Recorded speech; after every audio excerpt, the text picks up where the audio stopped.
Having been an executive in the sports industry and working a lot in tennis, especially with Wimbledon just finishing up, Paul Davis is with me, Associate Director, Broadcast Production and Media Rights at the All England Lawn Tennis Club.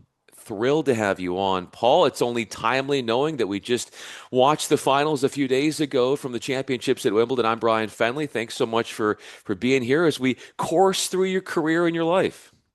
Thanks, Brian. It's an absolute pleasure to join you, fresh off the championships. I've dived straight into the Open Golf Championship to watch that for a bit of R&R. Forgive me if I keep half an eye on the leaderboard there, although Rory's just already bogeyed the first hole, so not great news. I would say that when you're at Wimbledon, it might not be R&R, but the other R is that it's rewarding. What are days like for you, especially that first week when you've got all the outer courts going and you're making sense of everything in the mass, exciting chaos of Wimbledon? Yeah, good, great question. I mean, I'd start, Brian, by saying it's a year-round job.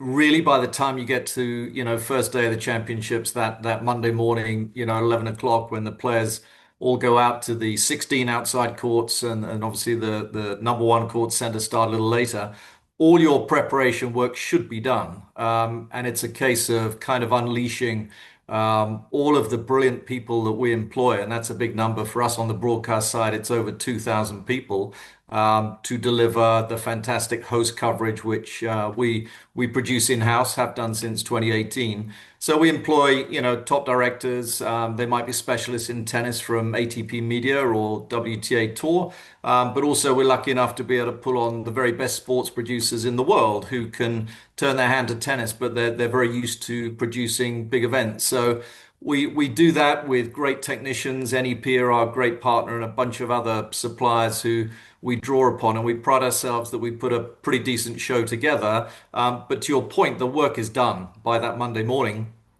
There's always going to be teething problems, of course, but the most rewarding thing for me is at 11 o'clock, going into quality control and looking up at all the monitors, all the titles from every feed, be that, court six, court seven, court two, court three, 12, 18, all running at the same time, counting down, and then bang, we hit the titles on all those feeds and our other produced feeds like the World Feed and Access All England, which we can talk about as well. So that's a great moment that I look forward to every start of the championships. Where are you, especially in this one instance where you've got Yannick Sinner and Carlos Alcaraz, that final point in the final, the service winner from Sinner to wrap up the championship in that match? At that particular moment, where is Paul Davis? Paul Davis is hoping for a fifth set. It's Listen, it was a great final. It could have been a sensational final. We were all sort of coming off the back of Roland Garros, marveling at two great finals, both the ladies and the gentlemen's. They had two great finals, and we're thinking, could we possibly have anything quite as good? Well, we got the two players in the men's. Obviously, the ladies was a bit of a walkover, but amazing job for Anisimova to make it to the final. But it was obviously very one-sided. So Sunday was all about this could be our big moment. It had been a great championships for us in terms of the total delivery of the championships. I think one needs to be realistic and say, if you look back and say what the standout matches, there weren't that many during the championship. So we kind of thought, look, if we got a great gentleman's final, this could be what we all remembered. And we got a really good one. But if it had gone to a fifth set and it looked like when Carlos started smiling in that fourth set and broke back, you thought, okay, this might just go to a fifth. But it didn't. But congratulations to Yannick, who did a great job. When you mention great, a big part of that is the competition out there, the excitement. Can they go five sets? Can they bring that drama?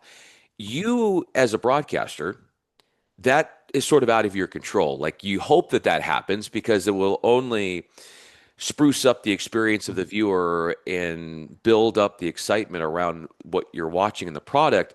What are the things come a broadcast that you can control that will help to make the broadcast great, separate from the competition, which obviously will only make it better too?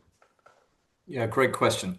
What you cannot be is passive, and that starts from a long way out. The Once you get into a Grand Slam, it's quite hard to get fresh content from the players. By that time, they've pretty much locked down into game face mode. And whilst we can get post-match interviews and some off-day stuff, which can be quite compelling, the content you can get pre-championships is very important. So we started, for example, in practice week on the Monday, we had a golf event which we managed to secure a few of the guys for. So Dumineer played, and we got Andy Murray out, Tim Henman played as well, Carlos Alcaraz. A few others turned up, Juan Carlos Ferrero. So we had about 7 or 8 players playing one of our great golf courses over here, just to get some extra content. And that's perhaps a good example of bringing characters alive. You know, this is the new guard, right? Feels like they've been here for a while. They've won 4 or 5 Grand Slams, so they've definitely arrived. But we need to reintroduce these players to the world, to be honest. And we get a lot of casual tennis fans watching Wimbledon. It's not just tennis fans. So very important for us to introduce these characters to people, and we do that in many different ways. And we've really looked at how we can engage with players to bring fresh content, to bring not just long form content but short form. Really engage with YouTube in a big way this year. I forget the total number of features that we made, but you know, literally hundreds and hundreds, perhaps up to 600 pieces we put on YouTube, dripping those out during the championships to engage the viewers. Every hour there's a new bit of content. We had this one really cute bit this year, which was the strawberry. I don't know if you saw it. Pip the Strawberry featured. Our retail team created this cuddly toy which they sold in the shops, and suddenly everyone got pretty engaged in that. We did a piece of animation content, which was the story of a strawberry coming from the famous Kent farm to the championships. And would anyone pick me was the sort of tagline. And we actually filmed with Alcaraz, who ended up picking this strawberry. And was he going to eat it? No, he cuddled it and took it away and became his best friend. So after that, Sabalenka wanted a strawberry, and so we gifted her one of these cuddly toys and created some great content out of that. So rather long-winded way of saying we're always trying to create fresh content. The broadcasters are crying out for it. So it's all about how do we produce the tennis? That is absolutely critical. But how do we produce the content around it? How do we capture the best content during the match, whether that's visual or audio? So where do you put your microphones vis-a-vis the coaches? Typically, we've not mic'd up coaches' boxes. Often for Wimbledon, it's about how much we don't do versus what we do. So we never do interviews pre-match. We don't believe in those. We don't believe they offer anything. But I'm a great believer actually that now we have official off-court coaching. We do need to hear the coaches and what they're saying to their players. So we put those in for the first time to get some good interaction, and that is fresh content. There's the fresh content that people are dying for and the networks are really wanting, as you hit on. But there's also this, and what makes Wimbledon incomparable is its tradition. So, Paul, while there's always a push for newness out there in the content that Wimbledon is putting out there, how do they and how do you at the same time find the right channels or the appropriateness to honor tradition and make that a keystone part of the storytelling angle and the content that ultimately goes out for the masses to enjoy? Yeah, it's another great question, and you know we're very much about tradition but innovation. You know, everything stays the same, but everything changes at Wimbledon, but it evolves. It's evolution, not revolution. All those old mantras, but it's true. I guess you could start with the estate itself, which is you know we're celebrating our 150th anniversary in 2027 of the club, which is going to be quite extraordinary of the championships. And what we're celebrating there is how things have evolved, you know, since 1877. And we continue to evolve. No one year is the same. So if you look at the estate, we've recently purchased the golf course across the road, which is going to triple our footprint. There's a few legal issues still going through with the neighbors, but hopefully that'll get resolved soon. That's going to allow us to put in another 39 tennis courts, a new stadium court, allow the main site to breathe. So it's about, you know, there's not an arms race with the other Grand Slams, but certainly we set ourselves against what the other Grand Slams do. We like to remain near the top, if not at the very top, and that requires us to have a great estate and a backdrop to facilitate the championship. So that's very important as a starting point. It's then about having great contracts with great partners, and we have some of the best in terms of all of our media rights. We broadcast to over 200 territories. We get a very decent amount of revenue from that. We have a wonderful relationship with ESPN in America, who we've done a contract with till 2035. We've been with the BBC for what will be 100 years in 2027, longest sports rights contract in the world. So we're super excited to celebrate that in our 150th anniversary as well. So all these things mean a lot. We have these long-term contracts with the likes of Rolex and IBM, Polar Alpha, and all these partners.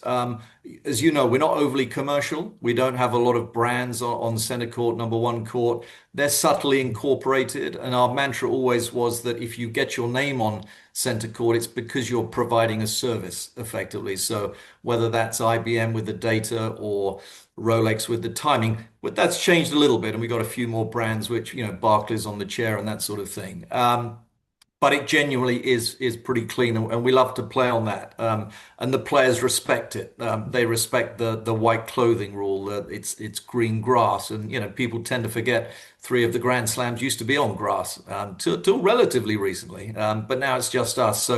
So Wimbledon is unique, and we will always maintain that uniqueness and celebrate it because it demarcates us not just from other tennis events, but other sports as well. Although we love to align ourselves with the Masters whenever we can, because we feel we're very similar in terms of two private members clubs offering quite special events, not just sporting events. Have you ever been to the Masters? Yeah, well, when I was at the BBC, I was lucky enough to go every year. So pretty much from 1989, I went every year. I think I've been 27, 30 times. So very lucky to do that. Still have a great relationship, the club with Augustus. So we compare and contrast. As I say, two private members clubs. Similarly, they're not overly commercial. They do things in a particular way, as do we. So we're always comparing notes. And they were over for the championships, their team, which was great to see and celebrate. And hopefully, we might be going over next year as well. What is that like when the feedback that you get from organizations and places that you have partnerships with or people that you have the ultimate respect for? What is the best compliment that somebody can give you after watching Wimbledon or experiencing it in person or being with you during a broadcast? Yeah, I guess there's 2 points. I guess there's what they're experiencing on the broadcast, and what people experience coming to SW19. Now, what we try and achieve is we recognize, we're not the biggest Grand Slam in terms of size, so we cannot accommodate the sort of numbers that go perhaps to the Australian Open or to the US Open. So we love to bring people to Wimbledon through the screen, if you like. So it's not a case of just streaming the tennis with our broadcast partners or through our own platforms. It's about bringing people to the championships through the big screen. So we started a feed called Access All England a few years ago, which has been a great success actually. And for the first year this year, we put a voiceover on it. Now this is a feed from the championships of all the behind the scenes cameras. So it's whilst the tennis is looking after itself and the guys doing a great job on that. This is a feed that basically picks up the players from arrival. They're getting out of their Jaguar cars. They're coming into the grounds. They're going to the dressing room, the locker room, the restaurant, the players' lawn, and heading off to Orangi to the practice courts. And we're kind of telling that story.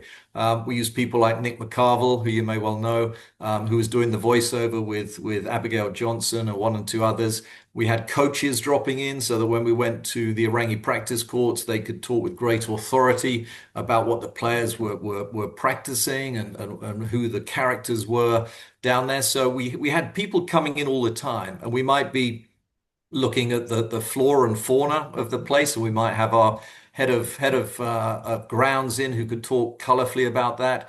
So it's giving people that experience of coming to Wimbledon. Actually, people wrote to me and said that was even better coming than coming to the championships because they were seeing behind the scenes, which as someone going to the championships, you don't quite get that unique insight. So that's perhaps a good example of how we try and give people a sense of the event, not just the tennis itself.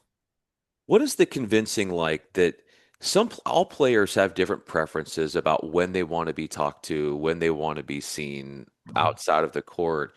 in maybe different expectations that they might have from other championships, other Grand Slam events, and Wimbledon stands alone as it has its own rules. So my question entails how how much of a learning process is it for players to get used to the Wimbledon way when they are faced with slightly different rules depending upon where they're playing at the French Open, at the Australian Open, at the US Open?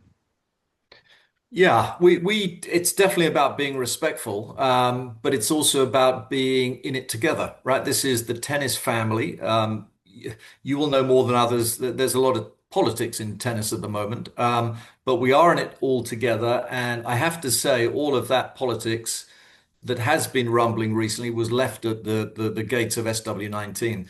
Well, everything I heard from the players was just positivity about their experience coming to Wimbledon, almost in a bubble, if you like, from their beautiful houses that a lot of them rent in the village, coming to the championships every day. It just the experience seemed to overtake any concerns about prize money or bringing the tours together or whatever it was. So that was a great thing, first of all. So you're batting on a good wicket without mixing metaphors in terms of they're keen to celebrate Wimbledon with you. So bit like the golf we did with Alcaraz and the others, we're looking to create content, we're looking to engage. So, giving players the opportunity to practice on centre court and number one court, which we've done for the last 3 years ahead of the championships, never been done before.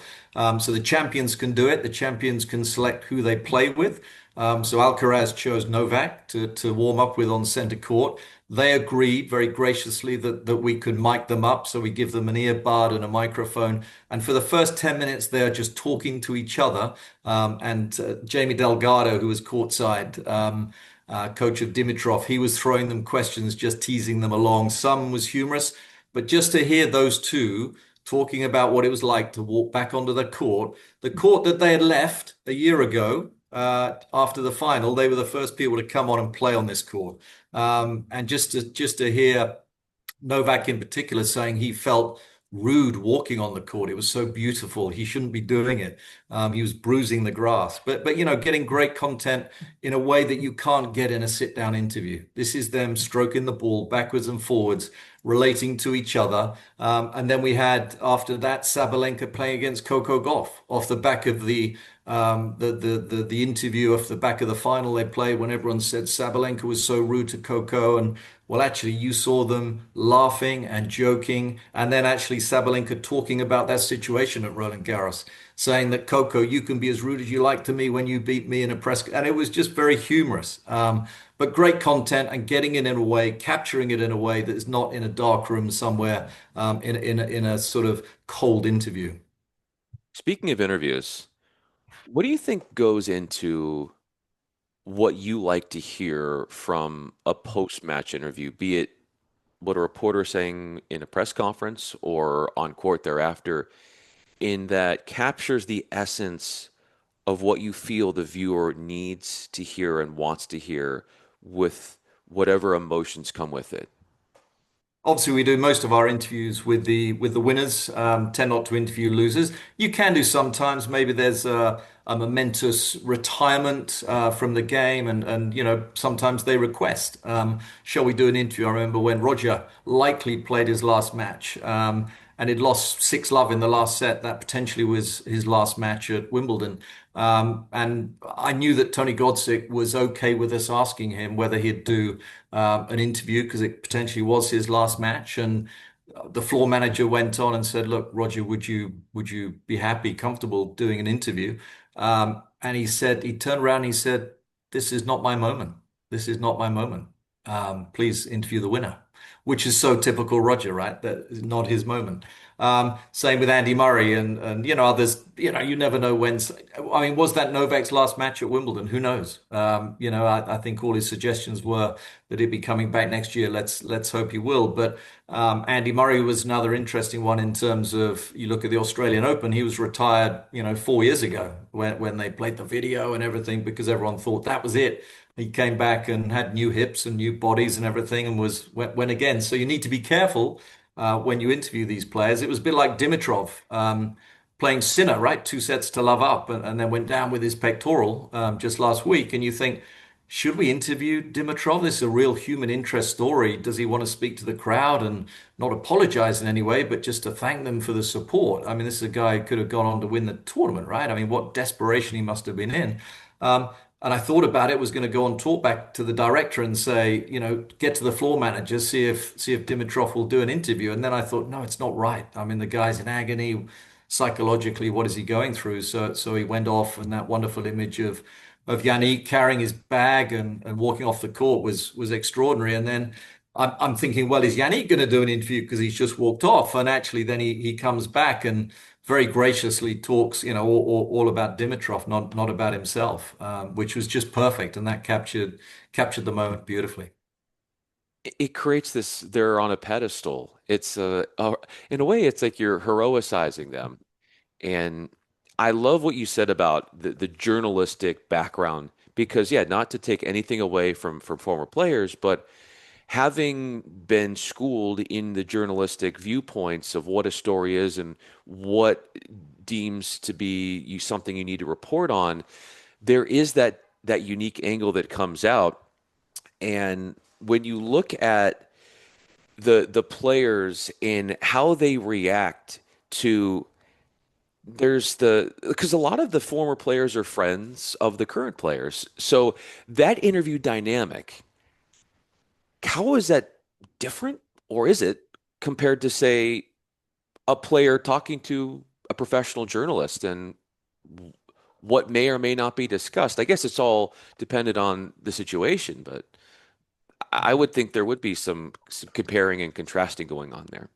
Yeah, I would agree with that. And I wouldn't pretend that the journalistic interview is always going to be better. I think the sympathy and the relating to done by a former player can be really powerful. We see it in golf. We see it in all sorts of sports. We have cricket, and we have some of the absolute finest commentators and presenters who, played to the very best level.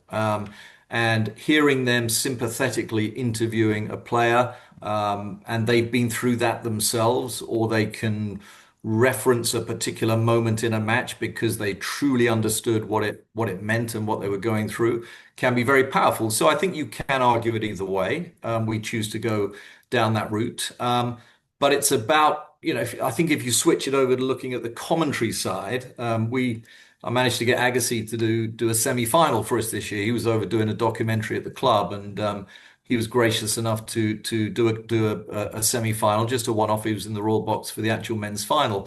His insight to the game is extraordinary, and the feedback that he got from that commentary, which was pretty fresh for a UK audience. We'd heard a bit from him from Roland Garros because he was doing the TNT coverage a little bit on the UK, but more in the studio. But to hear his insight during a complete 3-4 hour match was revelationary. Slightly different style than we do in the UK, which he was concerned about. Actually, he said, "Look, I don't want to spoil the broadcast by talking too much." And so we had a good chat about that, about the style of presentation. But his words, his insight was second to none. Same can be said about the words and the insights that you gave in this conversation. And it wasn't a match that went 3+ hours, but in a way, this 30 minutes, we were able to pack in a lot there.